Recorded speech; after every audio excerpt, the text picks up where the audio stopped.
big up DJ Soxile and Soxile kala kwa tumaseme ni mshupa za mangoma ya Soxile wazi wafana utinya uno bala kalansi ya Soxile JTK Records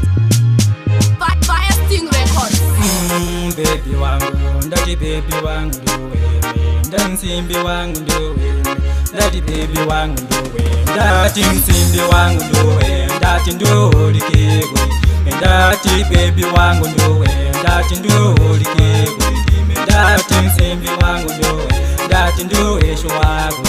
ndati baby wangu ndowe ndati ndolikego kuti ndalala manse baby wangu tinda kulota mibuta ndilali ndilabuka showanda kubuzya ndilabuka showanda kubuzya olakulya tandilime ndati msimbi wangu ndowe ndati ndolikego ndati baby wangu ndowe ndati ndolikego ndati msimbi wangu ndowe ndati ndoesho wangu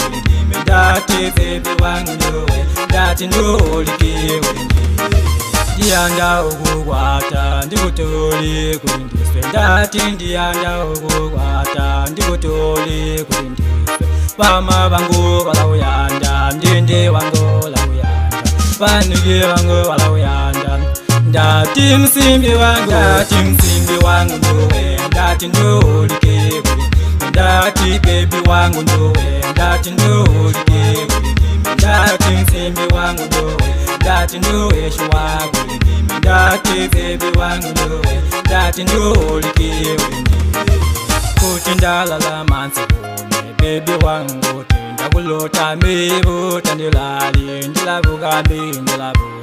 ndilabuka showanda kubuzya ndilabuka showanda kubuzya olakulya tandilime ndati msimbi wangu ndowe ndati ndolikego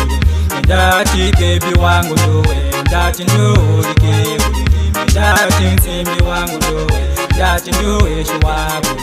ndati baby wangu ndowe ndati ndolikego ndiyanda ukukwata ndikutoli kulindiswe ndati ndiyanda ukukwata ndikutoli kulindiswe pama vangu valauyanda ndinde wangu lauyanda vanike vangu valauyanda ndati msimbi wangu